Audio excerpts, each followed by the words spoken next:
नमस्कार फ्रेंड्स। कैसे हैं आप लोग? उम्मीद करता हूँ बहुत अच्छे होंगे। फ्रेंड्स, आज की क्लास में हम लोग नंबर्स को पूरी तरह से खलास करने वाले हैं। नंबर्स यानी संख्या। आज की क्लास में हम लोग एक ही क्लास में पूरी नंबर्स को खलास करेंगे।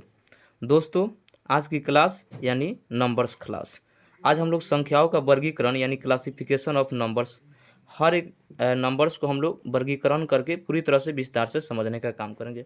सबसे पहले दोस्तों, जो नंबर्स का जो सार होता है उसको कहते हैं सम्मिश्र संख्या यानी कॉम्प्लेक्स नंबर। जो भी नंबर्स हम लिखते हैं या सोचते हैं सब के सब इसी के अंतर्गत आते हैं। ये समझिए कि नंबर्स का पहला पीढ़ी है, इसके आगे हम लोग दूसरा पीढ़ी, इसका तीसरा पीढ़ी, चौथा पीढ़ी, पांचवा पीढ़ी हम लोग पढ़ेंगे। ये समझिए कि नंबर्स का परदादा है।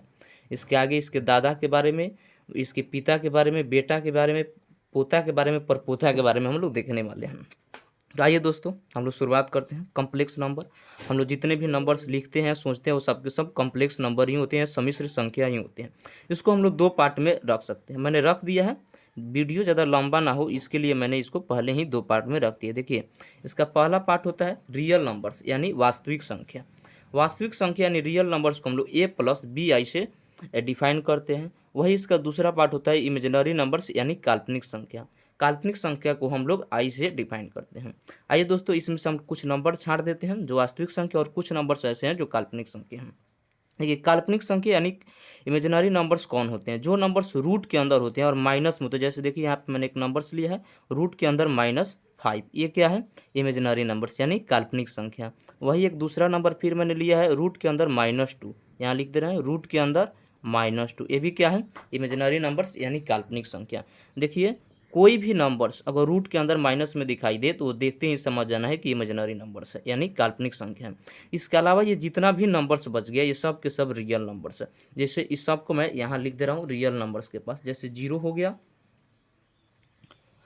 1 हो गया, 3 हो गया, -7 हो गया, उसके बाद 11/3 हो गया, 14/8 हो गया, उसके बाद √16 हो गया, उसके आगे है रूट में 7 है, रूट में 7। ये जितना भी नंबर्स है ये रियल नंबर्स है, वास्तविक संख्या। इसके अलावा बहुत सारे नंबर्स हम ले सकते हैं, पर कुछ ही नंबर हम एग्जाम्पल के तौर पर लिए हैं ताकि आसानी से हम नंबर्स को समझ पाएँ।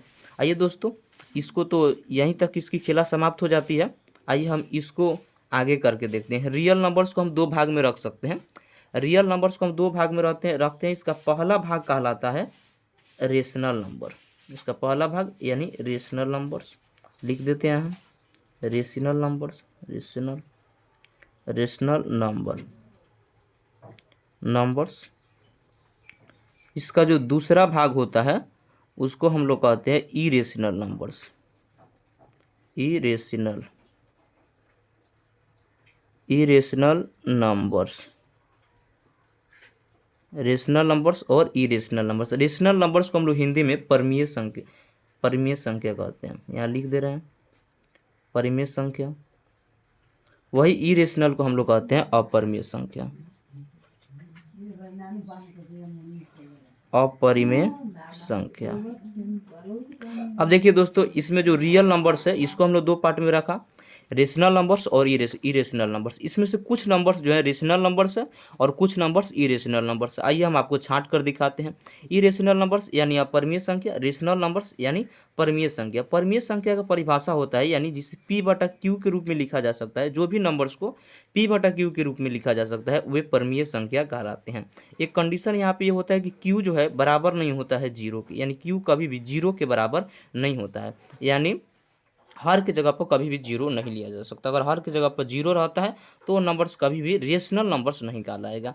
आइए हम इसमें से कुछ छांट कर लिखते हैं रेशनल नंबर्स यानी परिमेय संख्या। जैसे 0 हो गया, 0 के नीचे में हम 1 लिख सकते हैं, इसलिए ये बाई में हो जाएगा। 0 के नीचे में हम 1 लिख सकते हैं, इसलिए ऊपर वाला P हो जाएगा और नीचे वाला Q हो जाएगा, तो ये P/Q के रूप में व्यक्त हो जाएगा, इसलिए ये रेशनल नंबर होगा। वहीं 1 की बात किया जाए तो 1 के नीचे भी हम 1 लिख सकते हैं, तो ये भी रेशनल नंबर हो जाएगा। प्लस का 3 है तो इसके भी नीचे भी हम 1 लिख सकते हैं, कोई दिक्कत नहीं है, ये भी रेशनल नंबर्स हो जाएगा। इसके आगे है -7, -7 के नीचे कभी हम 1 लिख सकते हैं। उसके आगे है ये तो देखिए पी बटा क्यू के रूप में ही व्यक्त है, 11/3 पी बटा क्यू के रूप में ही व्यक्त है, इसलिए तो रेशनल नंबर्स ही है। उसके बाद देखिएगा 14/8 ये भी रेशनल नंबर्स है। उसके आगे देखिएगा √16 है, तो रूट से बाहर इसको निकालने के लिए हम इसको तोड़ सकते हैं। रूट के अंदर है, इसको हम तोड़ सकते हैं। आइए हम आपको तोड़ के दिखाते हैं। जैसे रूट के अंदर 16 है, तो रूट के अंदर 16 है तो इसको हम कैसे तोड़ सकते हैं? रूट के अंदर 16 तो इसको तोड़ सकते हैं 2 गुना यानी 2 दूना 4, 4 दूना 8 और 8 दूना 16, इस तरह से हम तोड़ सकते हैं। और आप लोग को पता है कि रूट के अंदर कोई भी नंबर्स रहती है तो जोड़ा में से बाहर आती है। जैसे ये 2 में से 1 2 बाहर आ जाएगी, और इसमें 2 में से 1 2 बाहर आ जाएगी, और यहाँ मल्टीप्लाई है तो मल्टीप्लाई कर देंगे, यानी 2 दूना 4, यानी इसको रूट के अंदर 4 लिख सकते हैं। √16 को रूट के अंदर 4 रूट के अंदर 16 है, और इसको बाहर करके 4 लिख सकते हैं, और 4 के नीचे में हम 1 लिख सकते हैं, तो आसानी से इसको रेशनल नंबर्स बनाया जा सकता है। ये भी क्या है? Rational number. उसके बाद देखिएगा 7 को, तो 7 जो है किसी नंबर का वर्ग नहीं हुआ है, इसलिए इसको रूट से बाहर नहीं किया जा सकता। रूट से बाहर किया जाएगा तो इसका आंसर पॉइंट में आएगा, इसलिए ये रेशनल नहीं कहलाएगा, बल्कि ये इरेशनल कहलाएगा। इसे पी बटा क्यू के रूप में हम व्यक्त नहीं कर सकते हैं। जैसे रूट के अंदर 7 इरेशनल हो गया। इसके आगे और भी हम इसमें एग्जाम्पल लिख सकते हैं। जैसे रूट के अंदर 5, इसको भी, ये भी 5 किसी का वर्ग नहीं है, तो भी अपरिमेय ही कहलाएगा, यानी इरेशनल कहलाएगा। उसके आगे देखिएगा, तो रूट के अंदर 10 लिख सकते हैं, ये भी किसी नंबर्स का वर्ग नहीं है, ये भी जो है अपरिमेय संख्या कहलाएगा, यानी इरेशनल नंबर्स कहलाएगा। यहाँ तक तो हम लोग समझ लिए। आइए दोस्तों, हम इसके आगे परमियों को भी, परमीय संख्या को यानी रेशनल नंबर्स को भी अलग कैटेगरी में बांट कर देख सकते हैं।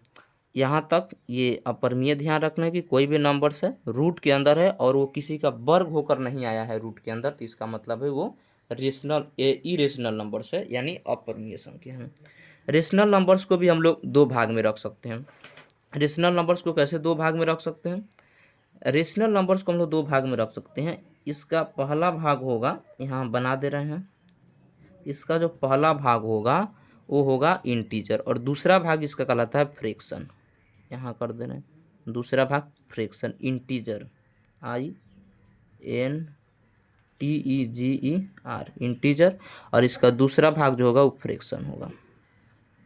फ्रैक्शन, पहला भाग इंटीजर और दूसरा भाग होगा फ्रैक्शन। ये इंटीजर क्या होता है? इंटीजर यानी इसको हिंदी में जो है पूर्णांक कहते हैं, यहाँ लिख दे रहे हैं पूर्णांक, इसको हिंदी में पूर्णांक कहते हैं। और वही फ्रैक्शन यानी इसको हिंदी में भिन्न कहते हैं, इसको हिंदी में भिन्न कहते हैं। जैसे पूर्णांक क्या होता है इसको हम लोग समझ लेते हैं। पूर्णांक क्या होता है? पूर्णांक को सबसे पहले नंबर लाइन पर डिफाइन किया है। जैसे मान लीजिए एक नंबर लाइन खींच दिया, इसकी मिडिल में मैंने 0 बैठा दिया। मिडिल में जब 0 बैठा दिए इस नंबर लाइन, तो इसके राइट साइड में जितने भी नंबर्स रहता है वो सबके सब पॉजिटिव में रहता है। जैसे 0 के राइट में हम 1 लिख रहे हैं, 1 पॉजिटिव में रहेगा। इसके राइट और राइट जाएंगे तो 2 आएगा, ये भी पॉजिटिव में रहेगा। इसके और राइट जाएंगे तो 3 आएगा, ये भी पॉजिटिव में रहेगा। इसके और राइट जाएंगे तो 4 आएगा, ये भी पॉजिटिव में रहेगा। इसका और राइट जाएंगे तो 5, ये पॉजिटिव, यानी 0 के आगे जितने भी, 0 के राइट साइड में जितने भी नंबर्स आएंगे वो सब के सब पॉजिटिव नंबर्स होंगे, यानी पॉजिटिव इंटीजर्स होंगे, पॉजिटिव पूर्णांक होंगे। इसके लेफ्ट में जितने भी नंबर रहते हैं वो सब के सब नेगेटिव इंटीजर रहते हैं। जैसे 0 के लेफ्ट में क्या लिख सकते हैं? -1 लिख सकते हैं, -2 लिख सकते हैं, -3 लिख सकते हैं, -4 लिख सकते हैं, -5 लिख सकते हैं। ये सब के सब नेगेटिव इंटीजर्स यानी ऋणात्मक पूर्णांक कहलाता है। भिन्न देखिए, अब इसमें से जो है कुछ नंबर्स जो है इस पर आ जाएगा, और कुछ नंबर्स जो बच जाएंगे वो फ्रैक्शन कहलाएंगे। अभी हम आपको बता देते हैं। जैसे 0 देखिए, 0 इसमें है तो इसका मतलब 0 क्या है? इंटीजर है, यानी पूर्णांक है। 1 को देखिए, प्लस का 1 है तो इसके राइट तरफ है प्लस का 1, ये भी क्या है? इंटीजर है। प्लस का 3 है, यहाँ है प्लस का 3, ये भी एक इंटीजर है, पूर्णांक है। -7 देखिए, -7 जो है ऋणात्मक पूर्णांक है, यानी नेगेटिव इंटीजर से इसके और लेफ्ट में जाएंगे, 0 के और लेफ्ट में जाएंगे। जैसे यहाँ -5 मैंने लिखा, इसके और लेफ्ट जाएंगे तो -6 आएगा, इसके और लेफ्ट जाएंगे तो -7 आएगा, तो ये भी एक नेगेटिव इंटीजर से, ये भी एक इंटीजर है। इसके आगे देखिएगा तो 11/3, 11/3 को जो है अगर भाग दे तो इसका जो आंसर आएगा कुछ कुछ पॉइंट में आएगा, इसलिए इसको पूर्णांक नहीं कह सकते हैं, इसको कहेंगे फ्रैक्शन। देखिए फ्रैक्शन वाला को यहाँ छाट के लिख दे रहे हैं 11/3। उसके आगे देखिए 14/8 है। जैसे 14/8 को अगर हम सॉल्व करके देखें, ये भी जो है पूर्णांक में ही आएगा, इसलिए ये भी एक क्या होगा?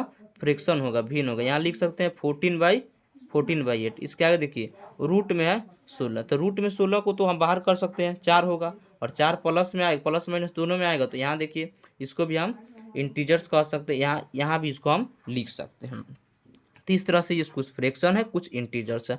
आइए दोस्तों आगे हम इंटीजर्स को भी कुछ पार्ट में रख के देख लेते हैं। इंटीजर्स को हम लोग दो पार्ट में रख सकते हैं। इंटीजर्स को हम लोग दो पार्ट में रख सकते हैं। एक इसका ये यहाँ देखिए, यहाँ हम इसका पहला पार्ट बना दे रहे हैं और यहाँ इसका दूसरा पार्ट बना दे रहे हैं हम। इसका पहला जो पार्ट होगा इसको हम कहेंगे negative integer. Negative integer, negative integer, negative integer यानी ऋणात्मक पूर्णांक, इसको हिंदी में कहेंगे ऋणात्मक पूर्णांक। और एक होगा, देखिए यहाँ से देखिए ये जीरो है और जीरो के लेफ्ट में जितना भी नंबर से सब के सब नेगेटिव पूर्णांक, तो जीरो के लेफ्ट में जितना नंबर से सब नेगेटिव पूर्णांक में आएगा। इसके आगे देखिए जीरो और जीरो के आगे जितना नंबर से, इस सबको हम एक पार्ट में रख सकते हैं जिसको कहते हैं ओल नंबर। ओल नंबर, ओल नंबर यानी इसको कहते हैं पूर्ण संख्या। ओल नंबर यानी पूर्ण संख्या, इसको कहते हैं ऋणात्मक, ऋणात्मक पूर्णांक, ऋणात्मक पूर्णांक। और इसको कहते हैं होल नंबर्स यानी पूर्ण संख्या। पूर्ण संख्या, ये पूर्ण संख्या होता क्या है दोस्तों, गिनती की संख्या को ही पूर्ण संख्या कहते हैं, लेकिन सिर्फ इसमें जीरो को हम इंक्लूड कर देते हैं, इसलिए ये पूर्ण होल नंबर्स बन जाते हैं, पूर्ण संख्या बन जाता है। नेगेटिव इंटीजर्स क्या होगा, जैसे मैंने अभी बताया जीरो के लेफ्ट में जितने भी नंबर्स हो सब सब नेगेटिव इंटीजर्स है। अभी कुछ उदाहरण के तौर पर हम यहाँ लिख भी देते हैं, जैसे माइनस का 1 हो जाएगा, माइनस का 2 हो जाएगा, माइनस का 3 हो जाएगा, माइनस का 4 हो जाएगा, माइनस का 5 होगा। कोई भी पूर्णांक होगा जो माइनस में होगा वो नेगेटिव इंटीजर्स का लगेगा। जैसे एक और लिख दे रहा है माइनस का 6, इसमें ओल नंबर्स में क्या होगा, गिनती की संख्या को हम लोग लिखेंगे, इसमें इसके साथ में हम जीरो को इंक्लूड कर लेंगे तो ओल नंबर्स का लगेगा। जैसे जीरो हो गया, 1 हो गया, 2 हो गया, 3 हो गया, 4 हो गया, 5 हो गया, 6 हो गया, 7 हो गया, 8 हो गया। इसी तरह से ये इनफिनाइट तक जाएगा, ये भी इनफिनाइट जाएगा, ये भी जो है इनफिनाइट तक हम इसको भी क्या कर सकते हैं, लिख सकते हैं, क्योंकि ये इसका अंत है ही नहीं। अब देखिए यहाँ तक तो हम लोग समझ लिए, इसके आगे देखिए हम लोग पूर्ण संख्या को भी और पार्ट में रख के देख सकते हैं। जैसे पूर्ण संख्या में हम जीरो को अलग कर सकते हैं और बाकी जो 1 2 3 4 5 6 7 बच गया, यानी 1 2 बच जा रहा है, इसको भी हम अलग कर सकते हैं। इसको कैसे अलग कर सकते हैं, आइए हम अलग करके दिखाते हैं। सबसे पहले इसको भी हम दो भाग में रख सकते हैं, इसको दो भाग बना देते हैं। इसका हो गया ये पहला भाग और इसका हो गया ये दूसरा भाग। पहला भाग में हम जीरो को रख सकते हैं, पहला भाग में हम जीरो को रख सकते हैं। जीरो यानी शून्य, इसका हिंदी होता है शून्य। हिंदी में भी हम समझाते चल रहे हैं ताकि आपको आसानी से समझ आ जाए। उसके आगे देखिए ये इसका दूसरा पार्ट जो होता है इसको हम लोग कहते हैं natural number. Natural number, NUMBER, natural numbers यानी इसको हिंदी में कहते हैं प्राकृतिक संख्या। प्राकृतिक संख्या भी कह सकते हैं, प्राकृतिक संख्या, प्राकृतिक संख्या। अब इसमें से जीरो पे यहाँ लिख दीजिए, उसके आगे जितना भी नंबर्स बच गया वो सब का सब प्राकृतिक संख्या। प्राकृतिक संख्या किसको कहते हैं, गिनती की संख्या को प्राकृतिक संख्या कहते हैं फ्रेंड्स। नेचुरल नंबर्स गिनती की संख्या, काउंटिंग को कहते हैं 1 2 3 4। जैसे कोई भी वस्तु या कोई भी ऑब्जेक्ट्स को हम लोग काउंट करना होता है तो हम उसको एक से ही काउंट करते हैं। ऐसा नहीं है कि हम जीरो से काउंट करेंगे, जीरो से काउंट करेंगे तो पता चलेगा कि जीरो वाला गायब ही हो जाएगा, इसलिए हम जीरो से काउंट नहीं करते हैं। कोई भी नंबर्स को या कोई भी ऑब्जेक्ट्स को हम लोग काउंट करेंगे, कोई भी वस्तु को काउंट करेंगे तो हम लोग 1 से ही काउंट करते हैं, एक से ही काउंट करते हैं। इसलिए जो गिनती की संख्या होती है उसको प्राकृतिक संख्या कहते हैं। अब देखिए इसको भी हम अलग अलग भाग में रख सकते हैं। आइए हम इसको तीन भाग में रखते हैं। नेचुरल नंबर्स यानी प्राकृतिक संख्या को हम तीन भाग में रख के देख लेते हैं। इसका पहला भाग में हम एक को अलग कर देते हैं, 1 यानी एक। इसका दूसरा भाग हो जाएगा, इसका दूसरा भाग जैसे यहाँ पे हम एग्जाम्पल के तौर पर नहीं लिए थे लेकिन एग्जाम्पल के तौर पर लिख दे रहे हैं, 1 हो जाएगा, 2 हो जाएगा। नेचुरल नंबर में 3 4 5 6 7 8 9 10 11 12, इस तरह से ये इनफाइनाइट होगा, इसका भी कोई अंत नहीं है। इसके आगे देखिए 1 को तो हम अलग कर दिया और बाकी जो नंबर्स है इसको भी हम अलग अलग कर सकते हैं। जैसे एक होता है यहाँ पे प्राइम नंबर्स और कंपोजिट नंबर, इसमें से हम छांट कर लिख देते हैं। प्राइम नंबर यानी इसको हिंदी में कहते हैं अभाज्य संख्या। प्राइम नंबर्स यानी अभाज्य संख्या, अभाज्य संख्या। उसके बाद एक और इसको रख सकते हैं अलग भाग में, इसको कहते हैं कंपोजिट नंबर। कंपोजिट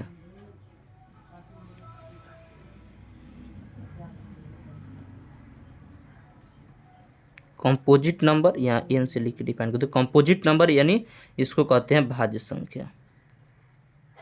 भाज्य संख्या। अब देखिए एक को तो हमने अलग कर दिया है।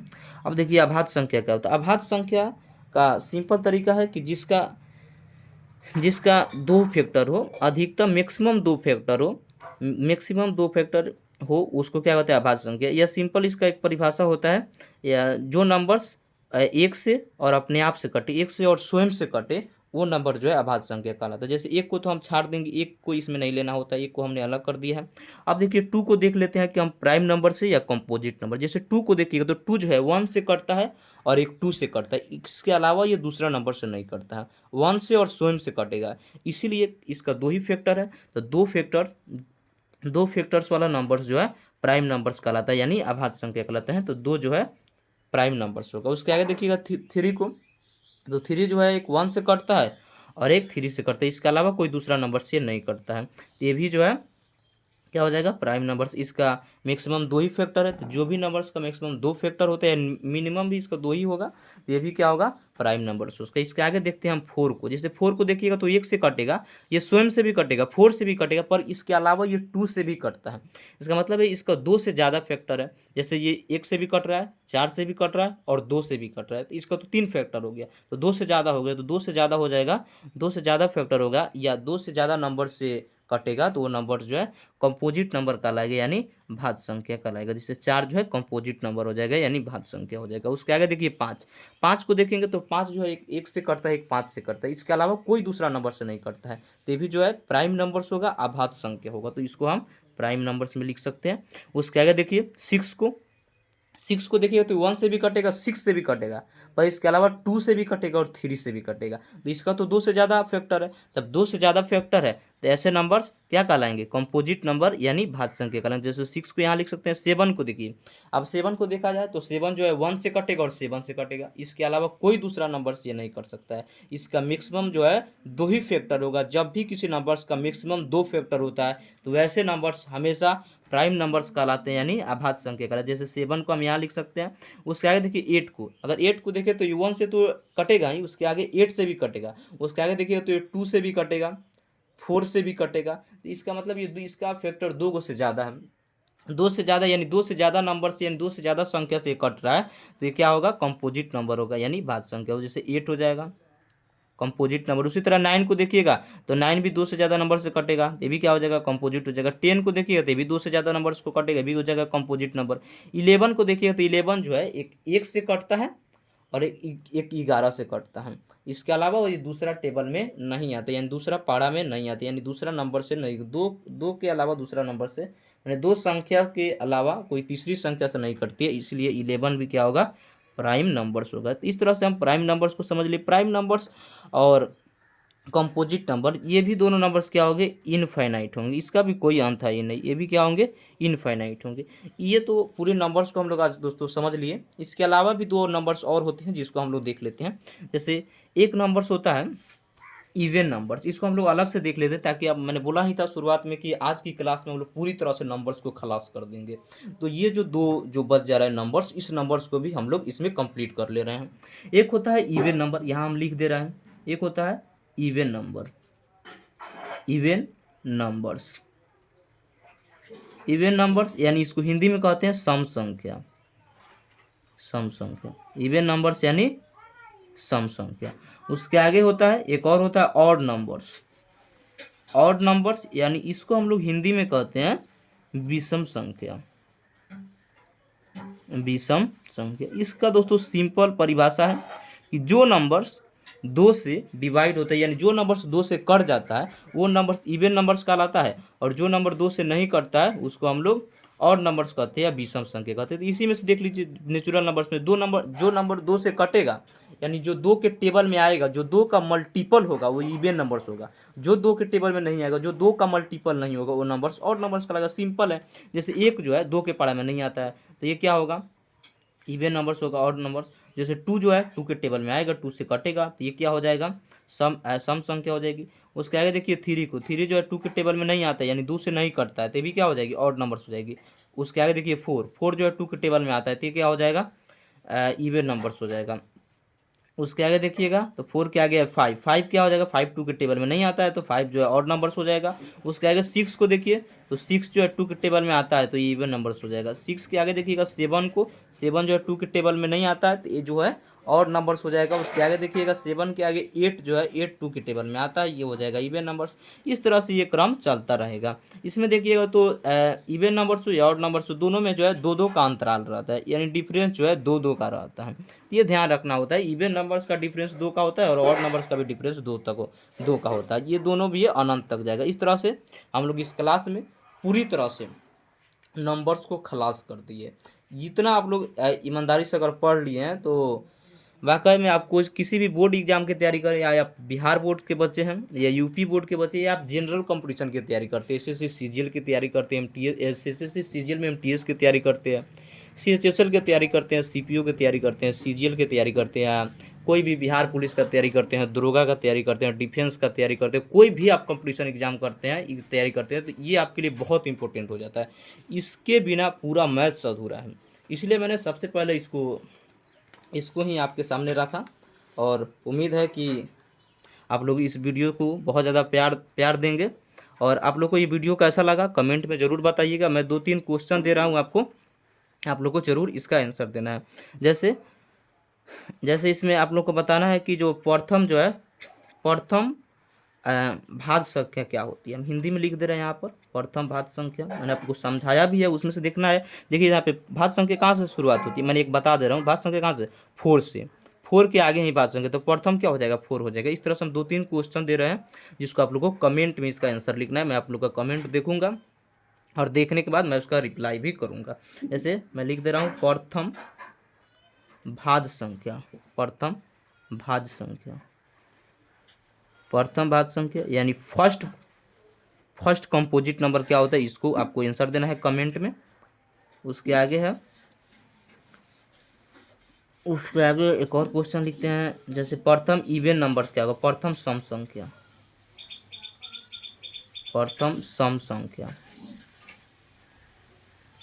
संख्या क्या होती है, इसको भी आप लोग कमेंट में इसका जवाब लिखना है। उसके आगे प्रथम विषम संख्या,